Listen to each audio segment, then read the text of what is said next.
கிறிஸ்துவுக்குள் பிரியமானவர்களே, இந்த ஜேடிகே டிவியின் இந்த கிறிஸ்மஸ் கால நிகழ்ச்சிக்காக உங்களை நான் அன்புடன் வரவேற்கிறேன். உங்களுக்கு என்னுடைய அன்பின் நல்வாழ்த்துக்களை தெரிவித்துக் கொள்கிறேன்.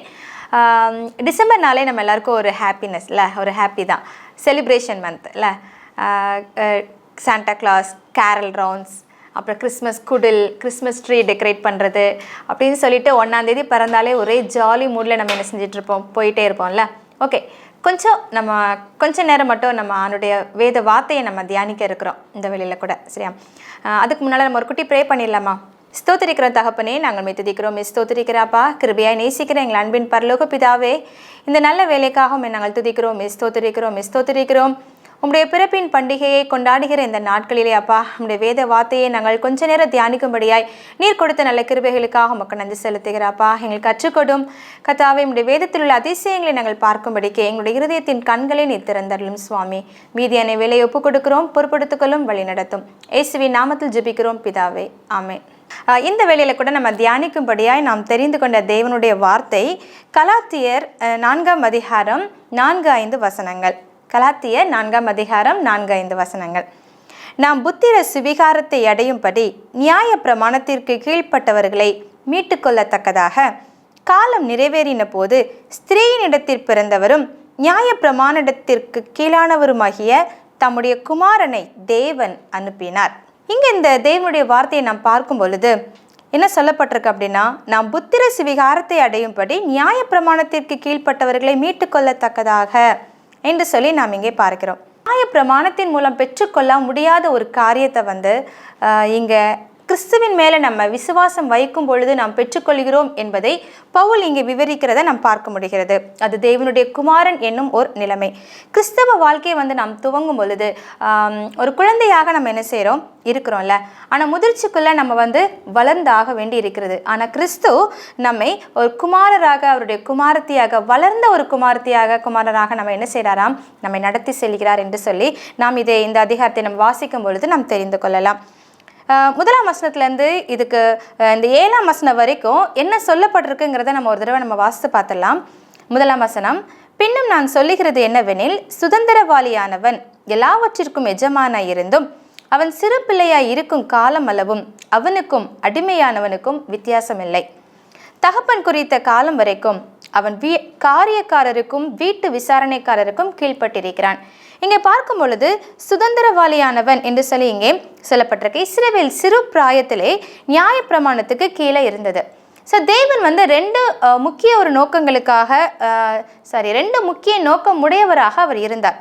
முதலாவது, நியாய பிரமாணத்துக்கு கீழே இருந்தவர்களை விடுதலை செய்ய அவர் சித்தம் கொண்டார். நம்ம பழைய ஏற்பாட்டு காலம் வரைக்கும் நியாயப்பிரமாணத்துக்கு கீழே இருந்ததை நம்ம பார்க்க முடிகிறது. அவர்களை தேவனுடைய குமாரராக்கவில்லை, ஆனால் அவர்கள் நியாயப்பிரமாணத்துக்கு கீழே இருந்தார்கள் என்று சொல்லி நாம் இங்கே பார்க்கிறோம். இங்கே பார்க்கும் பொழுது ஒரு சுதந்திரவாளியானவன் அவன் என்ன பண்ணுறான், எல்லாவற்றுக்கும் ஒரு எஜமானா இருக்கிறான். ஆனாலும் அவன் சிறு பிள்ளையாக இருக்கும் பொழுது அவனுக்கும் அடிமையானவனுக்கும் இங்கே வித்தியாசம் இல்லை என்று சொல்லி இங்கே சொல்லப்பட்டிருக்கு. அதுக்கு முந்தின வசனத்தில் நம்ம பார்க்கும் பொழுது, நீங்கள் கிறிஸ்துவினுடையவர்களானால் ஆபிரகாமின் சந்ததியாராயும் வாக்குத்தத்தத்தின்படி சுதந்திரராயும் இருக்கிறீர்கள். அப்போ ஆபிரகாமுடைய சந்ததியாரை நீங்கள் இருக்கிறீங்க, வாக்குத்தத்தத்தின்படி நீங்கள் சுதந்திரராயும் இருக்கிறீங்க என்று சொல்லி இங்கே குறிப்பிடப்பட்டிருக்கிறத நம்ம இங்கே பார்க்க முடிகிறது. அது மட்டும் இல்லை, இங்கே கிறிஸ்து 2 நோக்கமுடையவராக அவர் இருக்கிறாரு. நியாயப்பிரமாணத்திலிருந்து நம்மளை நியாயப்பிரமாணத்துக்கு கீழே இருந்தவர்களை மீட்டுக்கொள்ளத்தக்கதாக, அப்படிதான் இங்கே நம்ம பார்க்குறோம்ல. நியாயப்பிரமாணத்துக்கு கீழே இருந்தவர்களை விடுதலை செய்ய அவர் சித்தமுள்ளவராக இருக்கிறாரு. அது மட்டும் இல்லை, தேவனுடைய குமாரர் என்ற ஸ்தானத்துக்கு அவர்கள் கொண்டு வருவதை தேவனின் நோக்கமாக இருந்தது என்று சொல்லி நாம் இங்கே பார்க்குறோம். இங்கே 3ஆம் வசனத்தில் பார்க்கும் பொழுது, அப்படியே நாமும் சிறு பிள்ளைகளாக இருந்த காலத்தில் இவ்வுலகத்தின் வழிபாடுகளுக்கு அடிமைப்பட்டவர்களாக இருந்தோம். அப்போ நம்ம சிறு பிள்ளைகளாக இருக்கும் பொழுது நம்ம என்ன செய்கிறோம், உலகத்தின் வழிபாடுகளுக்கு நம் அடிமைப்பட்டவர்களாக நாம் இருக்கிறோம். நாம் புத்திர சுவிகாரத்தை அடையும்படி நியாயப்பிரமாணத்திற்கு கீழ்ப்பட்டவர்களை மீட்டுக்கொள்ளத்தக்கதாக. அப்போது இங்கே என்ன சொல்லப்பட்டிருக்குன்னா, புத்திர சுவிகாரத்தை நாம் பெற்றுக்கொள்ளும்படியாக நியாயப்பிரமாணத்துக்கு கீழ்ப்பட்டவர்களை மீட்டு கொள்ளத்தக்கதாக அவர் என்ன பண்ணாராம்? தேவன் தம்முடைய குமாரனை இந்த உலகத்துக்கு அனுப்பினார். அப்போ அந்த புத்திர சுவிகாரம் என்று சொல்லும் பொழுது பொதுவாக நம்மளுடைய உலக வழக்கத்தில் நம்ம பார்க்குறோம், ஒருத்தங்க ஒரு குழந்தைய தத்தெடுக்கணும் அப்படின்னு சொன்னால் அவங்க அந்த அநாதை இல்லத்துக்கு போகிறாங்க, தனக்கு பிடிச்ச ஒரு குழந்தைய அவங்க தெரிந்தெடுத்து சட்டப்பூர்வமாக அவங்க என்ன செய்கிறாங்க, தன்னுடைய பிள்ளை அப்படிங்கிற ஒரு ஒரு உரிமையை அவங்க என்ன செய்கிறாங்க, அவங்க பெற்றுக்கொள்கிறாங்க. அந்த பிள்ளைக்கு தன்னுடைய பிள்ளைங்கிற உரிமையை கொடுக்குறாங்க. அவங்களுக்கு அந்த பிள்ளைக்கும் தாங்க பெற்றோர் என்பதை ஒரு உரிமையை என்ன செய்கிறாங்க, கொடுக்குறாங்கல்ல. ரோம கலாச்சாரத்தின்படி ஒரு பிள்ளை, ஒரு குமாரன் ஒரு வயது வரும்பொழுது, குறிப்பிட்ட வயது வரும்பொழுது அவங்க நிகழ்ச்சி வச்சு என்ன செய்வாங்களாம், அதில் புத்திர சுவிகாரம் கொடுக்கப்படுகிறது என்று சொல்லி நாம் இங்கே பார்க்குறோம். அப்போது இங்கே 6ஆம் வசனத்தில் சொல்லப்பட்டிருக்கு, மேலும் நீங்கள் புத்திரராய் இருக்கிறபடியினால் அப்பா பிதாவே என்று கூப்பிடத்தக்கதாக தேவன் தமது குமாரனுடைய ஆவியை உங்கள் இருதயங்களில் அனுப்பினார். இங்கே பார்க்குறோம், காலம் நிறைவேறின போது ஸ்திரீனிடத்தில் பிறந்தவரும். அப்போது சரியான ஒரு குறிப்பிட்ட காலம் வரும் பொழுது அவர் என்ன பண்ணுறாரு, ஸ்திரீயின் வித்துன்னு சொல்லி நம்ம ஆதியாகமத்தில் குறிப்பிட்டபடி அவர் ஸ்திரீனிடத்தில் அவர் என்ன செய்கிறாரு, குமாரனாக அவர் பிறந்து நம்முடைய பாவத்திலிருந்து நம்மை மீட்டு கொள்ளும்படியாக தேவன் என்ன செய்கிறாரு, நம்மை பாவத்திலிருந்து மீட்டு கொள்ளும்படியாக இந்த உலகத்துக்கு என்ன செஞ்சார், அவர் வந்தார். தன்னைத்தானே வெறுத்து சிலுவையை எடுத்து அந்த உன்னதமான நிலைமைக்கு நம்மளை என்ன செய்கிறாரு, கொண்டு நிறுத்தத்தக்கதாக அவர் தன்னையே தியாகம் பண்ணினார் என்று சொல்லி நம்ம என்ன செய்கிறோம், பார்க்குறோம். ஸோ இப்படியாக தேவன் தம்முடைய ஒரே பேரான குமாரனை இந்த உலகத்துக்கு அவர் என்ன செய்கிறாரு, அனுப்புகிறார். எதற்காக? நீங்கள் புத்திரராக இருக்கிறபடியினாலே அப்பா பிதாவை என்று கூப்பிடத்தக்கதாக தேவன் தமது குமாரனுடைய ஆவியை உங்கள் இருதயங்களில் அனுப்பினார். முதலாவது நம்ம பார்க்குறோம், அந்த புத்திர சுவிகாரம் அப்படிங்கிற ஒரு இதை நம்ம பெற்றுக்கொள்ளும்படியாய், அந்த புத்திர சுவிகாரத்தை அடையும்படி நம்ம என்ன செய்கிறாராம், நியாயப்பிரமாணத்துக்கு கீழ்ப்பட்ட நம்மை மீட்டுக்கொள்ளத்தக்கதாக அவர் என்ன செய்கிறாரு, இந்த உலகத்துக்கு வந்தார். ரெண்டாவது நம்ம பார்க்குறோம், அவர் நமக்கு எப்படிப்பட்ட ஒரு ஆவியை நமக்கு கொடுக்குறாரா, நம்ம அப்பா பிதாவே என்று கூப்பிடத்தக்கதாக அப்படிப்பட்ட ஒரு உரிமையை நமக்கு என்ன செய்கிறாரு, கொடுக்குறார். ஏன் அப்படிப்பட்ட உரிமை நமக்கு கிடைக்கிது? நம்மளாம் யார்? அவருடைய புத்திரராக இருக்கிறபடியினாலே அவருடைய பிள்ளை அப்படிங்கிற ஒரு அதிகாரத்தை நமக்கு கொடுக்குறாரு. அப்பா பிதாவை என்று கூப்பிடத்தக்கதான ஒரு ஆவியை அவர் என்ன செய்கிறாரு, நம்முடைய இருதயங்களில் அவர் அனுப்பினார் என்று சொல்லி நம்ம இங்கே பார்க்குறோம். அவருடைய புத்திரராக இருக்கிறபடியினாலே அவர் அப்பா பிதாவின் கூப்பிட பண்ணுகிற ஒரு புத்திர சுவிகாரத்தின் ஆவியை நமக்கு என்ன செய்கிறாராம், கொடுக்கிறார். தமது குமாரனுடைய ஆவியை உங்கள் இருதயங்களில் அவர் அனுப்பினார் என்று சொல்லி இங்கே பார்க்கிறோம். அப்பா, அதாவது அப்பா அப்படின்னு சொன்னால் பிதா, அரமேயோ வார்த்தையில் பிதான்னு சொல்லப்படுகிறது. இயேசு கிறிஸ்துவுமே அப்படிதான் சொன்னார்ல, அப்பா பிதாவே இந்த பாத்திரம் நீங்கும்படி ஆனால் உமக்கு சித்தமானால் இந்த பாத்திரம் நீங்கும்படி செய்யும் என்று சொல்லி அவர் சொல்கிறத நம்ம என்ன செய்கிறோம், பார்க்குறோம் நம்முடைய ஜெபத்தில். அப்போ அவரும் அப்பா பிதாவே என்று சொல்லி அவர் என்ன செய்கிறாரு, கூப்பிட்றார். இந்த பரலோக தந்தை அப்பா பிதாவே என்று சொல்லி கூப்பிடுகிறது நம்ம பார்க்க முடிகிறது. இந்த அப்பான்னு சொல்லும் பொழுது ஒரு நெருக்கம், ஒரு உணர்வு, ஒரு பாசம், ஒரு ஆழ்ந்த உணர்ச்சியை நம்ம என்ன செய்ய முடிகிறது, பார்க்க முடிகிறது. ஒரு உற்சாகம், ஒரு நம்பிக்கை, இதை என்ன செய்து வெளிப்படுத்துகிறது. ஸோ நமக்கும் அவருக்கும் இந்த மாதிரியான ஒரு உணர்வு, ஒரு நம்பிக்கை வரும்படியாகத்தான் அவர் என்ன செய்கிறாராம், நாம் அவரை கூப்பிடணும், அப்பா பிதாவேன்னு சொல்லி கூப்பிட பண்ணுகிற ஒரு ஆவி அவர் என்ன செய்கிறாரு, நமது உள்ளத்தில் என்ன செய்கிறாராம், கொடுத்திருக்கிறார். அப்படிப்பட்ட நெருக்கமான உணர்ச்சியோடு கூப்பிடும்படியாக தான் ஆவியானவர் என்ன செய்கிறாராம், நம்மை தூண்டுகிறார் என்று சொல்லி நம்ம என்ன செய்கிறோம், இங்கே பார்க்குறோம். ரோமர் 8ஆம் அதிகாரம் 15ஆம் வசனத்தில் நம்ம பார்க்கும் பொழுது, ரோமர் 8ஆம் அதிகாரம் 15ஆம் வசனத்தில் பார்க்கும் பொழுது, அந்தபடி திரும்பவும் பயப்படுகிறதற்கு நீங்கள் அடிமைத்தனத்தின் ஆவியை பெறாமல் அப்பா பிதாவை என்று கூப்பிட பண்ணுகிற புத்திர சுவிகாரத்தின் ஆவியை பெற்றீர்கள். எதற்காக அவர் சொல்லி கொடுத்துருக்கிறாரா, பயப்படுகிறதற்கு, திரும்பவும் பயப்படுகிறதற்கு நீங்கள் அடிமைத்தனத்தின் ஆவியை பெறாமல். அப்போ நம்ம அந்த அடிமைத்தனத்தின் ஆவியை நம்ம பெற்றுக்கொள்ளாமல் சுதந்திரத்தோடு வாழும்படியா இல்லை அப்பான்னு ஒரு உரிமையை நமக்கு என்ன செய்கிறாரு, அவர் கொடுக்குறார். பயப்படுகிறதற்கு அடிமைத்தனத்தின் ஆவியை நீங்கள் பெறாமல். எப்படிப்பட்ட ஆவியை நம்ம பெற்றிருக்கிறோம், அப்பா பிதாவை என்று கூப்பிட பண்ணுகிற புத்திர சுவிகாரத்தின் ஆவியை நாம் பெற்றிருக்கிறத நம்ம என்ன செய்ய முடிகிறது, இங்கே சொல்லப்பட்டிருக்கிறத நம்ம பார்க்கிறோம். நாம் தேவனுடைய பிள்ளைகளாக இருக்கிறோம் என்று ஆவியானவர் தாமே நம்முடைய ஆவியுடனே கூட சாட்சி கொடுக்கிறார் என்று சொல்லி நாம் இங்கே பார்க்கிறோம். அப்போ அவர் அப்பான்னு சொல்லி கூப்பிடுறதுக்கு ஒரு புத்திர சுவிகாரத்தின் ஆவியை நமக்கு என்ன செஞ்சிருக்கிறாரு, கொடுத்திருக்கிறாரு. அது மட்டும் இல்லை, விசுவாசிகள் அனைவரும் என்ன செய்கிறாங்க, ஆசீர்வாதத்தை, அதாவது ஆவியானவரையும் ஆசீர்வாதத்தையும் பெற்றிருந்தா கூட தமக்கு முழுமையான மீட்பை விரும்பி அவங்க என்ன செய்கிறாங்களாம், உள்ளூர தவிக்கிறார்கள் என்று சொல்லி நம்ம பார்க்கிறோம். அந்த வேத வார்த்தையில் சொல்லப்பட்டிருக்கு 23வது வசனம், ரோமர் 8:23. அதுவும் அல்லாமல் ஆவியின் முதற் பலன்களை பெற்ற நாமும் கூட நம்முடைய சரீர மீட்பாகிய புத்திர சுவிகாரம் வருகிறதற்கு காத்திருந்து நமக்குள்ளே தவிக்கிறோம். ஆவியின் முதற் பலன்களை பெற்ற நாமம். அப்போ அந்த ஆவியானவரை நம்ம பெற்றிருந்தா கூட முழுமையான ஒரு மீட்பை பெரும்படிக்க நம்ம என்ன செய்கிறோமா, காத்திருந்து நமக்குள்ளே தவிக்கிறவர்களாக நம்ம என்ன செய்கிறோம், காணப்படுகிறோம். ஆமாம், அந்த முழுமையான மீட்பை நம்ம பெற்றுக்கொள்ளணும். அந்த மீட்பை சம்பாதிக்கிறதுக்காக அவர் என்ன செஞ்சார், தம்மையே வெறுமையாக்கி அவர் என்ன செஞ்சார், சிலுவை மட்டும் தம்மை தாழ்த்துகிறவராக அவர் காணப்பட்டார் என்பதை நம்ம என்ன செய்கிறோம், வேதத்தில் நம்ம வாசித்து நாம் தெரிந்து கொள்ளுகிறோம். அடுத்ததாக நம்ம பார்க்கும் பொழுது யோவான் 1ஆம் அதிகாரத்தில் ஒரு வார்த்தை இப்படியா சொல்லப்பட்டிருக்கு. யோவான் 1ஆம் அதிகாரம் 12ஆம் வசனத்தில் நம்ம பார்க்கும் பொழுது, அவருடைய நாமத்தின் மேல் விசுவாசம் உள்ளவர்களாய் அவரை ஏற்றுக்கொண்டவர்கள் எத்தனை பேர்களோ அத்தனை பேர்களும் தேவனுடைய பிள்ளைகளாகும்படி அவர்களுக்கு அதிகாரம் கொடுத்தார் என்று சொல்லி இங்கே சொல்லப்பட்டிருக்கு. இங்கே அவருடைய பிள்ளைகள் ஆகும்படி அதிகாரத்தை என்ன செய்கிறாராம், கொடுக்கிறாராம். அப்போ யாருக்கு இந்த அதிகாரம் கொடுக்கப்பட்டிருக்கிறது என்று சொல்லி நம்ம பார்க்கிறோம். அவருடைய நாமத்தின் மேல் விசுவாசம் உள்ளவர்களாய். எல்லாருக்குமே அந்த உரிமை கிடைக்கிறது இல்லைல்ல, எல்லா மனிதருக்குமே அந்த உரிமை சாதாரணமாக கிடைக்கிறது இல்லை. அப்போ யார் ஒருவர் அவருடைய நாமத்தின் மேலே விசுவாசம் உள்ளவர்களாய் அவரை ஏற்றுக்கொள்கிறாங்களோ, அப்போ அவருடைய நாமத்தில் விசுவாசம் உள்ளவர்களாக இருந்தால் மாத்திரமே அவர்கள் தேவனுடைய பிள்ளைகளாகும்படியான ஒரு அதிகாரத்தை என்ன செய்கிறாங்க, பெற்றுக்கொள்கிறாங்க. விசுவாசம் மட்டும் இல்லை, விசுவாசம் உள்ளவர்களாய் அவரை ஏற்றுக்கொண்டவர்கள், அவரை முழுமையாய் அவர் என்னுடைய அப்பா, என்னுடைய சொந்த அப்பான்னு சொல்லி நம்ம முழுமையாய் உரிமையோடு நம்ம அதை ஏற்றுக்கொள்ளும் பொழுது அவர் என்ன செய்கிறாரு, அவருடைய பிள்ளைங்கிற ஒரு அதிகாரத்தை நமக்கு என்ன செய்கிறாராம், கொடுக்கிறாரு. அது மட்டும் இல்லை, அவரை ஏற்றுக்கொண்டதோடு மட்டும் இல்லை, மறுபடியும் பிறக்கிற ஒரு அனுபவத்துக்குள்ளாக நம்ம என்ன செய்யணும், கடந்து வரணும். மறுபடியும் பிறந்து தேவனுடைய பிள்ளைகள் ஆகிறோம். யோவான் 3ஆம் அதிகாரத்தில் நீங்கள் அதை வாசிக்கும் பொழுது 1லேருந்து 21 வரைக்கும் நீங்கள் வாசிக்கும் பொழுது தெரிந்து கொள்ளலாம்.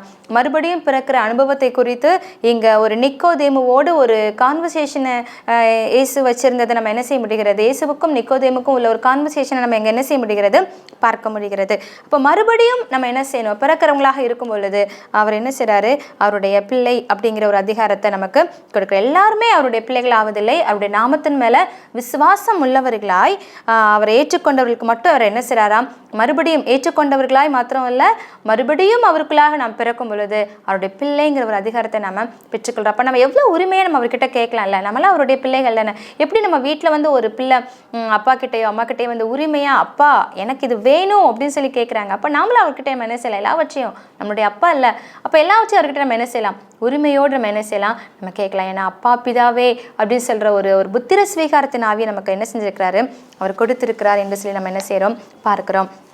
அடுத்ததாக பார்க்கும் பொழுது எபேசியர் 1ஆம் அதிகாரம் 5-6 வசனங்கள் இப்படியா சொல்லப்பட்டிருக்கு. எபேசியர் 1ஆம் அதிகாரம் 5-6 வசனங்கள் நம்ம வாசிக்கும் பொழுது நாம் தெரிந்து கொள்ளலாம்.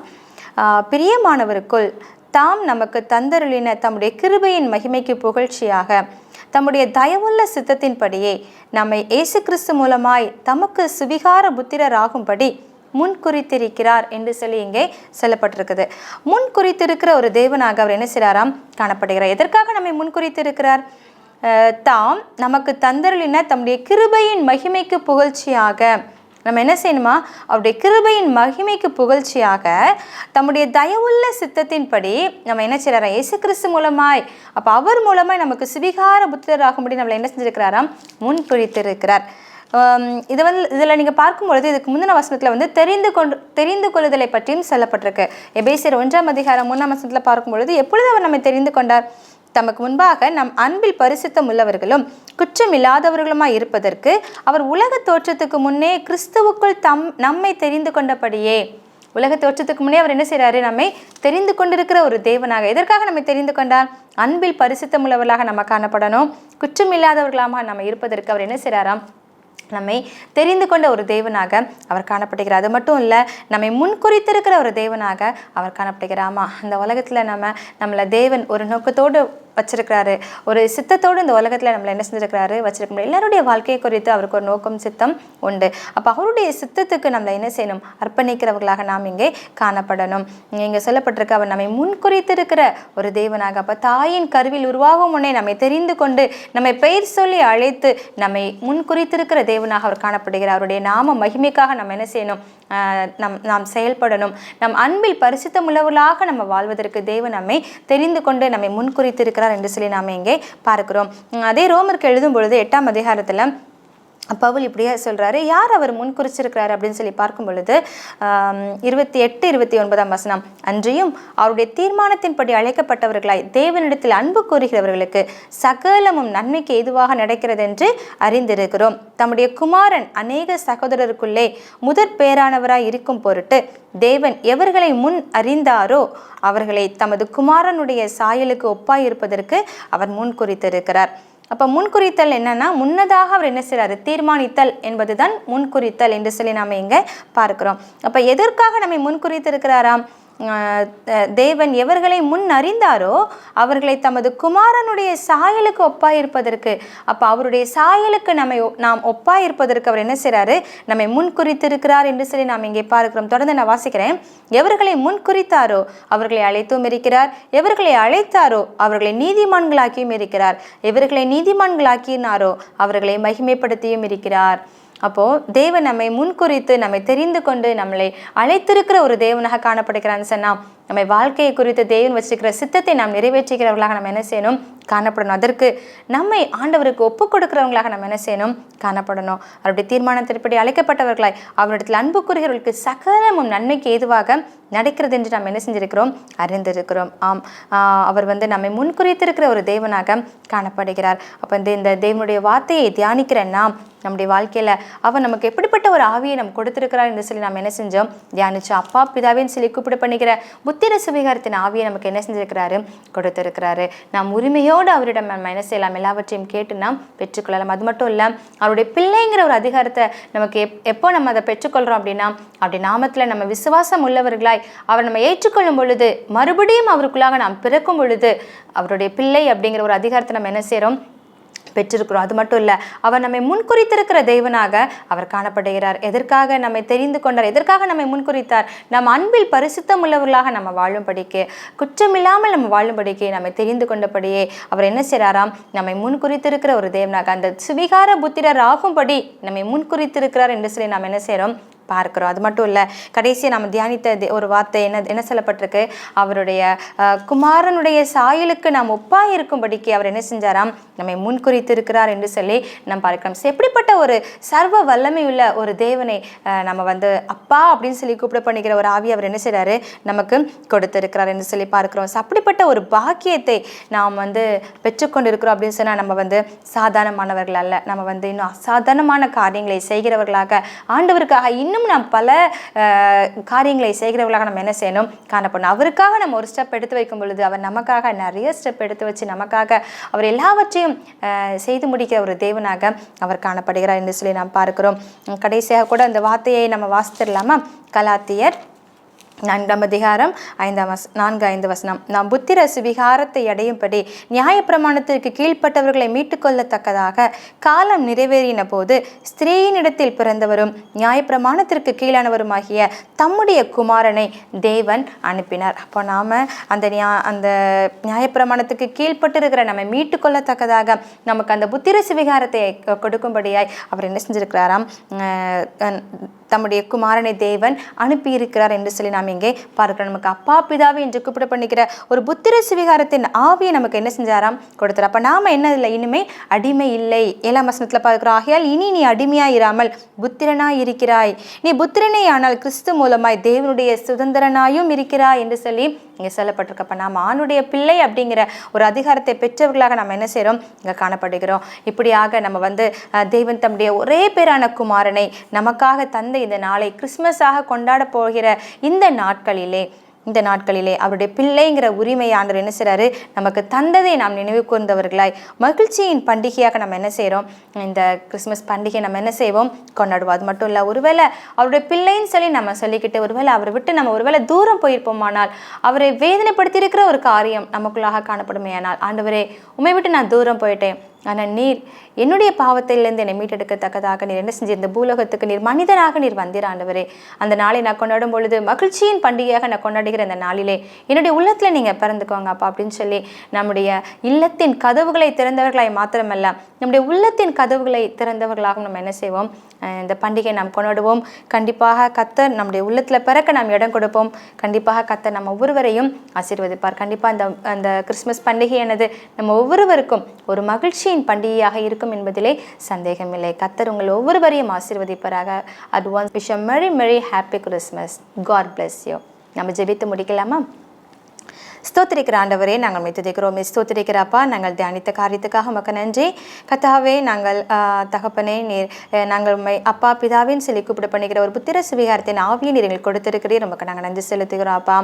கர்த்தாவே, எங்களுடைய வாழ்க்கையில் கூட நாங்கள் ஒருவேளை விட்டு நாங்கள் தூரம் போயிருப்போமானால், ஒருவேளை நமக்கு பிரியமில்லாத காரியங்கள் எங்களுடைய உள்ளத்திலே காணப்படுமே ஆனால், தயவாக நீர் அதை எங்களுக்கு மன்னித்து எங்களை உம்முடைய பிள்ளையாக சொந்தமாக நீர் எங்களை மாற்றிக்கொள்கிற தயவுக்காக நாங்கள் மெத்துதைக்கிறோம். ஸ்தோத்திரிக்கிற அப்பா, உமக்கு நாங்கள் நன்றி செலுத்துகிறோம். நீர் எங்களை தெரிந்து கொண்டிருக்கிறீர், நீர் எங்களை முன்குறித்து இருக்கிறீர் அப்பா. உமக்கு நாங்கள் நன்றி செலுத்துகிறோம். தாயின் கருவில் உருவாகும் முன்னே எங்களை தெரிந்தெடுத்து எங்களை பெய் சொல்லி அழைத்த எங்கள் பரம தகப்பனே நாங்கள் துதிக்கிறோம். ஸ்தோத்திரிக்கிற அப்பா.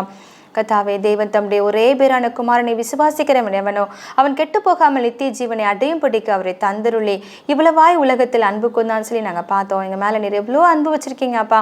கர்த்தாவே, நம்முடைய பிறந்த நாளை நாங்கள் கொண்டாட போகிறோம் தகப்பனை. கொண்டாடுகிற இந்த நாட்களிலே எதற்காக நீர் எங்களுக்காக மறுத்தீர் என்பதையும் நாங்கள் உணர்ந்து கொள்கிறவர்களாய் நாங்கள் காணப்பட எங்களுக்கு நீங்கள் கிருபை தாங்கப்பா.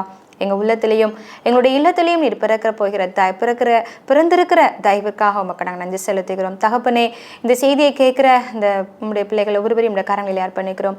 நீர் பொறுப்படுத்திக் கொள்ளும். தொடர்ந்து இப்படி வார்த்தைக்கு நாங்கள் கீழ்ப்படிந்து அதன்படி வாழ எங்களை அர்ப்பணிக்கிறோம். நீரை பொறுப்படுத்திக் கொள்ளும், வழிநடத்தும், மகிமைப்படும் பெரிய காரியங்களை செய்யும். இயேசுவின் வல்ல நாமத்தில் ஜெபிக்கிறோம் ஜீவனுள்ள நல்ல தகப்பனே. ஆமென்.